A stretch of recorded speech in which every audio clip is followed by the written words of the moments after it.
Buckle up. Truth can't be heard unless you say it.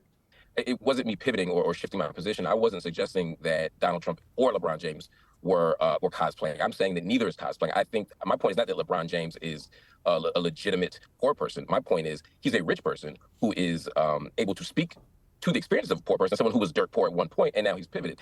That's what I'm saying he's doing. And I'm saying no matter what class position you're in, if your politics are right, then you can speak to the issue. That's all I'm saying. I was never suggesting the thing that you were representing me to have been saying. It sounds like it was just a miscommunication. So I actually don't disagree with you on the big point. As far as the race piece of this, or the misogyny piece of this, pointing to a left-wing newspaper and saying, well, look, it's not misogyny. A left-wing newspaper was questioning this. Left-wing newspapers are misogynist. Democrats are misogynist. You know, misogyny isn't a right-wing problem. It's a universal problem. So just because it's in a left-wing newspaper doesn't nullify the claim. But it's a valid critique. I'm sorry to cut you off. I don't like to cut you off, but I just want to say, do you not think it's a valid critique if somebody is given a job, not because they're qualified, but quite literally because they are sleeping with someone who gave them the position, which, like I said, caused a firestorm at that time? Do you not think it's a valid critique to say, well, they weren't even qualified to be the DA, and now all of a sudden they're trying to tell you that they're qualified to be the president of the United States? So do you think that's a valid critique, like setting aside misogyny? If that were the point I was making, I would agree with you. But that wasn't the point. That was an example you gave that wasn't responsive to the point I was making. I'm saying right now, as she's running for president, there are people saying she's unqualified for the office. I think it's much more of a reasonable question to raise. 20 years ago when she's running for DA, I didn't take issue with that, right? Although I don't know enough about the Willie Brown situation to speak to it. If what you're saying is true, then yeah, you should question that. But I'm saying right now in 2024, after serving as vice president, after serving in the U.S. Senate, after serving as a district attorney, after having all of these jobs as state attorney general, I don't think qualification is the right thing to raise. I think it's perfectly reasonable to say, I don't think she's good at this. I think it's perfectly reasonable to say, Okay, let's go there. Yes. Because I'm with him on that. Like when people are saying, why is she running for president? She ain't qualified. She can't win. What has she done? Blah, blah, blah. And then I just started to squint because we've all seen, let's just go back to some of the election cycles. Let's just go back to some of the nomination cycles when you're like, who are they nominating? Who's in the running? I mean, serial entrepreneurs, people who just got a bunch of money, etc. I just say it's a low bar. I think that to become president right now, the greatest issue is we beat up all of the capable, potentially eligible candidates, like the ones that you're really imagining, you know, PhD, 5 languages, lived in 6 different countries, married, 2.5 kids, 1.5 dogs, you know, that person is like, I don't think I'm going to go through the rigors of that process. I think I'm going to become a serial entrepreneur. And then if I get bored with it, and my wife leaves me and the dog doesn't like me and I still only got half a dog, then I may try and run and become president. Like Donald Trump. Had an amazing life and then was like, yeah, you know what? Why not? That's the thing. So for us to just attack her based on what has she done or who is she and why is she qualified, don't say that. Just say, I don't think she's good at it, like he said. What about the point? A different issue. Let's move to the trans point. To the trans point. Yes. What's the trans point? To the trans point. I don't think it's a contradiction for Democrats to do that unless they accept the terms of your argument. Let me be clear. If you think that trans women are not women, then yes, it would be a violation of women's rights to say that trans women should be boxing. I happen to believe. I'm sorry. Mark. I need to finish. No. I insist on finishing this point. Yeah. Because I will not be cut off and misrepresented. But let me make the point. Okay. I happen to believe that biological males should not participate in women's sports. I am fine taking that position. Yeah, that's my point. Sometimes if you hear me out, you realize we're not even debating. But there are many Democrats who don't take that position. There are many people on the left who believe that, and let me be clear, I think trans women are women. I just think sports are divided in a very particular way. In 8th grade, we make a decision that we need to divide sports up by gender or by sex, right? Because we believe that there's something fundamentally different about biological boys and biological girls that say we shouldn't be running on the same track team. It's not we think, we know. Come on, man. Say it with your chest. You've been doing it. Keep going. We shouldn't be boxing each other.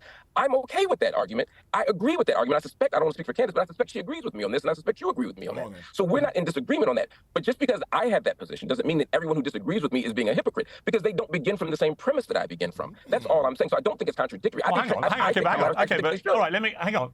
what other premise could there possibly be? The bottom line is these are people who were born biological males who are competing against biological females, and there's a reason why we don't do that in sport. It's why the Olympics have always separated the sexes, because the truth is, if they didn't, women wouldn't win any medals. Okay, Mark Lamont Hill is an intellectual gymnast. That sucker there be, woo! First of all, smart. But beyond that, can be elastic with philosophies. like he literally just said, I don't think that biological males should be in sports with females, right? But I also believe that a trans woman is a woman. But he knows that that summation, when we're talking in context about trans women in sports, would make you say, well, then a biological male who is now a trans woman cannot compete against women. But he hit the numerator and the denominator. He hit the equal sign, right? He put the two variables in there and said, I ain't gonna hit the equal sign. Y'all know that 1 + 1 is 2, but I think it's something else. That was pretty funny. Look, I mean, listen, I know that I think what you should do is bring someone in who has the position that you're trying to debate. Instead, it's like you're trying to force a debate with me on something that we agree on. So bring on somebody who has the opposite position, and they can speak for that. But what I'm saying is right. that I just wanted to add here, like, just to before she hits this ether, because I know she's about to go there, because when she closes her eyes like that, it's about to be a problem. Let me just say this. Carl Douglas, if you guys don't know who he is, he was on the Dream Team, OJ's team, etc. He has his old saying, and this is Mark Lamont Hill right now. He says 2 + 2 is something between 3 and 5, not 4, 3 and 5. That's what Mark Lamont Hill is doing right now. Eat him up, Candace. Say where we do actually differentiate, like trans women are absolutely not women. And that's why we're playing the crazy game right now, is because we have people that are trying to parse reality and say, well, I believe trans women are women, but they're also biological men. Like the fact that we are calling them trans women is because they are not women. I am a woman, and no matter how you feel on the inside, you are never going to be a woman. And that disagreement, that fundamental disagreement, is the reason why we are playing the crazy game. I won't play it. I will not address a man that isn't addressed as a woman. It's insulting to me. It's insulting to the things that actual women live through in their lives. And you can play Halloween, you can put lipstick on a pig. It is still a pig, and it is just Halloween. So I just feel very strongly about that, and I wanted to make that clear. And that this is a large part, though, Piers, going back to your point of why, because my sisters were on the left, and this is the first election that they voted for Trump. They're from Connecticut, dyed-in-the-wool Democrats, I guess you could say, and they moved away. And the trans issue was the #1 reason that they did. Yeah. What they said was happening in the school system made them fearful. They have sons. They thought it was completely crazy and bizarre that they're insisting upon trying to make toddlers. My sisters have toddlers believe that they can be anything that they want and that they're non-binary. They truly believe the left has gone crazy. And they say, I didn't leave the left left me. And that is an accurate statement to make, because they cannot just see things that are just so plainly obvious. They're trying to criminalize the idea that a woman is a woman, and you can't just become a woman because you feel a certain way on the inside. And the right, like I'm doing right now, I will just say it as it is, right? You are not a woman. I am sorry that you are suffering from a mental disorder. If you were suffering from any other mental disorder, I would treat you the same way. I want you to get better. But because you are suffering from a mental disorder does not mean that I have to pretend that I have a mental disorder and that I see things differently. I don't.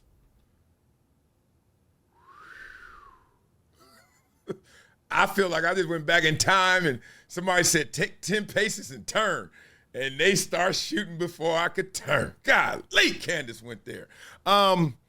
There's no quieter hydration situation full of shame, full of guilt, full of conviction than this conversation right here. In my circles, a lot of people come up to me in my circles because they watch these videos or they just know me, and they're like, dog, you be saying stuff that we want to say, but you say it louder than us.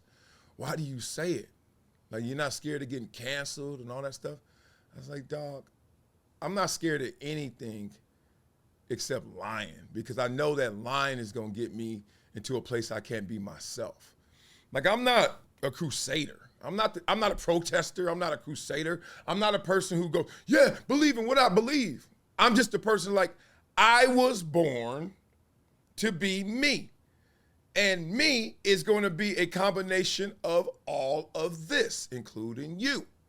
And I'm going to borrow from everything. Yes, I appropriate. Yes, I am stealing from cultures. I am stealing from people. I am borrowing ideas. I'm learning philosophies. I'm going back in time, and I'm trying to project the future. And I'm going to say what I have come up to in summation of all of those ingredients. everything. And it can change, it's pliable, all that. But when we get to this conversation, I start to hear people be more binary than in any other conversation right now. And the craziest thing is, I know people who are on the side of the fence that's just like, hey, man, because I don't want to say anything, I'm just going to allow this to happen. And I kept telling them, I said, I didn't know a reckoning was coming. I just kept saying, look, speak the truth, tell the truth, because if not, it's going to affect your itty bitties. And then you start seeing it at schools. Then you start seeing festivals and parades that were being forced on you. And you're like, wait a minute. I get all the support, but I know situations where they're not celebrating Mother's Day, Black History Month. What else they got out there that's identity politics that we celebrate? I know they didn't have all that, but they had a parade, a pride parade. And boy, them people were not happy. Let's just say that. Point being, that's life. If you make it the way you're living, it doesn't have to be life. And I think what's amazing about this election, because you get the opportunity to place a private vote. You don't have to say, I have voted for him or her, and this is what I believe. You actually can be like, oh, no, I'm good. Yeah. What time's the parade? What time's the vote the other way? This is that reckoning that they're talking about. But Candace Owens, if she would have went to any of these situations, she would have let it go. She would have dropped that bomb, that ether. I mean, Mark, I'll let you respond directly to what Candace says there. Well, let me just point out one thing. Let me just point out one thing. There was a New York Times report today that said that one of the most effective Trump ads during the presidential race towards the end was the one where he had Kamala Harris saying, she'll call you they, them, I'll call you, you, or whatever it was. And that turned out to be, to the Trump campaign team's surprise, one of their most effective ads of the whole race, apparently, which suggests it is a much bigger issue than some Democrats clearly want people to think. I saw Joe Scarborough on this yesterday, very vocal, saying this trans issue has gone completely wrong. The Democrats should not be supporting this kind of thinking. And Bill Clinton, apparently, according to the New York Times, he directly tried to get the Democrats and Kamala Harris and her team to understand that they had to come out against this, but they didn't. And that is, I think, a big problem, particularly, as I say, the reason I think it's a big problem is if at the same time you're trying to say, I'm the person protecting women's rights. One of the reasons why so many women didn't vote for her, maybe because they just didn't buy it. Sorry, if you did, you wouldn't allow this. Okay, gotta go here. I remember getting side-eyed, almost frowned upon, if not a little chastised, years ago. I think it was pandemic time. And I sent the email. And I mean, I do not remember who I sent this email to, but the response I do. Because they were like, they responded back, oh, thank you, Marcellus, all this good. And next time, I hope it's not a bother that you use my pronoun. And I'm not lying to y'all. I didn't know what they were talking. I was like, pronoun. So then I called someone in my family. I ain't gonna put them out there because not everybody is as brave as me. I called somebody in my family. I said, they smart. I said, what's a pronoun? And they were like, I was like, no, she said I didn't use her pronoun. And she was like, yeah. Now I need you to look at the bottom of the email. What does it say? And I looked, and I was like, oh, I mean, who reads the bottom of the email? Like, for real, like, I don't want to know your address and your office and your title. Forget all that. Like, I barely want to read the email. So then I was like, dang, for real? And then they start breaking it down to me, like, because they were in the business world, and they were like, you better use those. And I said, but why? Now, look, I ain't trying to go all the way there, but they were like, I was like, why? And they were like, because that's what they want to be called. I said, so I got to call them what they want to be called, not what they are named or not what they address themselves as, just like at the bottom. And I completely was lost. And I just felt something in me that told me, this ain't it. I guess it ain't it. I'll respond to all those points. I think they're interesting points. I think, one, I'm not sure anyone, and again, I need to see the data to speak to this, just as we all should. I don't think anyone is voting for the president based on this issue. It could be an issue that tips the scale, but I think most people aren't voting for president based on this issue. I just don't think it's the priority issue of most people. Mothers are. Again, Dads too. they may be. I'd like to see the evidence of that. I can't say definitively one way or the other, but it's never happened before in any election, so this would be the first time. So if it's true, just show me the evidence, and I'm happy to learn from it. But to the bigger point here, I think that we can say, when I say woman, I'm including cisgender women, I'm including transgender women. When I say women, I'm including all of their experiences. When I want to protect women, I don't just want to protect cisgender women, I want to protect transgender women. When it comes to sports, for me, it's about a competitive advantage. If someone were a cisgender woman, which we've seen before, that had high levels of testosterone, but were not trans, just had high levels of testosterone and gave a competitive advantage, I would say they also should not compete. It's not their transness, it's about keeping a level playing field. And I believe as a general rule, and there might be some exceptions, but as a general rule, a person who is a trans woman in particular, we see this actually on the converse, when trans male boxers attempt to compete with cis male boxers. The trans women lose. They lose badly, and honestly, I worry about their safety and their health. So it's not a safe playing field. But that doesn't mean that to acknowledge the womanness and the humanity and the fundamental dignity and legitimacy of trans identities is to play make-believe or to play fairy tales. I think we can acknowledge their humanity. And most Democrats, most Democrats, I think, who I speak to, and again, I'm not a Democrat, but I'm on the left, most Democrats, I think, share the position I have. I don't think most people, at least in my neighborhood, my community, I'll talk about black people in particular, think that trans folks should be playing in sports, right? In ways that create competitive disadvantage. Well, let's agree on that central point. Okay, hang on. We've got about 3 minutes left. Candace, I just want to end on one so strongly thing. about this. Yeah, I just feel strongly listen, about I think you made your point strongly. I just want to. Yeah, you made your point stronger. Let me help too. It's almost like how, Jordan Peterson, Dr. Jordan Peterson got so famous for just saying, hey, you're not going to tell me what to say, and I'm not disrespecting you in any way, right? I've told you guys humorously about a situation before. I got someone in my family who grew up, name was Deborah. And then they moved or wanted to move away from, I guess, that WhatsApp and wanted to be called Deborah. And I played the game. I played a funny game, but I'm still laughing. Like, you know what I mean? Like, I know this line, and that's why we're having this conversation, because I'm not trying to take a side. I'm trying to understand if you are taking a side. Please explain yourself. Because if I wake up tomorrow and I say my name is Andrew, my expectation is not that everybody's going to call me Andrew. Everybody doesn't call me Marcellus. They call me Marcus. I get so much Marcus. Do you see them L's in my name, damn it? And I move on because my identity is not wrapped in the label. My Democrat, Republican. My identity is not wrapped in a label. My name. My identity is not wrapped in my ideas. My identity is just me. And you can't take me. So why am I so wrapped up in this stuff? Maybe I'm not to the degree you think or that you are. I'll ask you with just a few minutes left. What do you want Trump to do? He's got an incredible mandate here.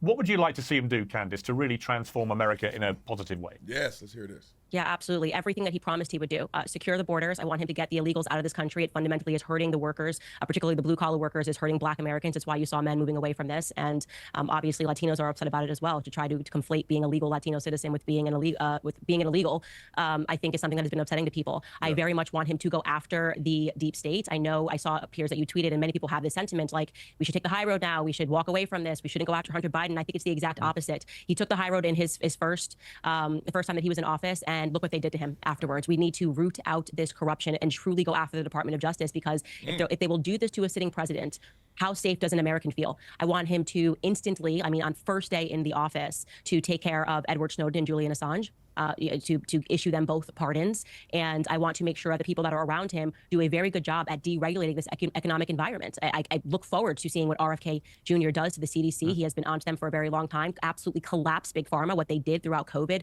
the bureaucratic state that was a warning to what will come if we allow the state to continue to grow. And he's got to fundamentally shrink government, secure the borders, and root out the corruption of the Department of Justice and the deep state. And Mark, we've got about a minute. What would you want him to do? A bunch of stuff that he's not going to do. I'd love to see him hike the minimum wage to a living wage. I'd love to see him cut off funding to Israel. I'd love him to restore full funding to the Palestinian people through UNRWA, and in fact, increase that funding. I'd love to see him sign a reparations agenda. I'd love to see universal health care for all. I'd love to see student debt forgiveness. I'd love to see him, jump back into all the international climate agreements that he's pulled out from in the past and commit to staying in them. And I'd love to see him have a humane border policy. We may disagree on what humane looks like, but we absolutely need one. So I'd love to see him do all that stuff. And if he does all that stuff, I will fight for a constitutional change to give him a third term. You know what? If he does all that stuff, it's highly likely that the reason is he's transitioned into being Kamala Harris. And that ain't going to happen. Not on Trump's watch. He ended with a bang. Said Trump. Oh, man, look. I thought that was so thought-provoking. I thought that was high-level discourse. I thought that was extremely engaging just because they actually respectfully talked about things that they fundamentally disagreed on. And they said it in a very articulate, elegant, sophisticated way. Like we all followed it, right? And that's why it was so sophisticated, because they were able to grab both extremes. Like, look, if you're a little slow, hello. They didn't leave you if you were slow, and they didn't slow you down if you were fast. Like, they were just there. That was an amazing interview. And what I took from it ultimately was that's the spirit I want to live in. I want someone to walk up to you, talk to you, hear you, disagree with them, and still don't spaz. Because y'all gonna watch, I'm gonna do another video of people who do just the opposite of what we just saw right there. And that's maybe our status quo state of affairs right now, but as everyone is saying, this reckoning just occurred. Everyone said they just made their vote, and the majority and the popular vote said, hey, we went too far.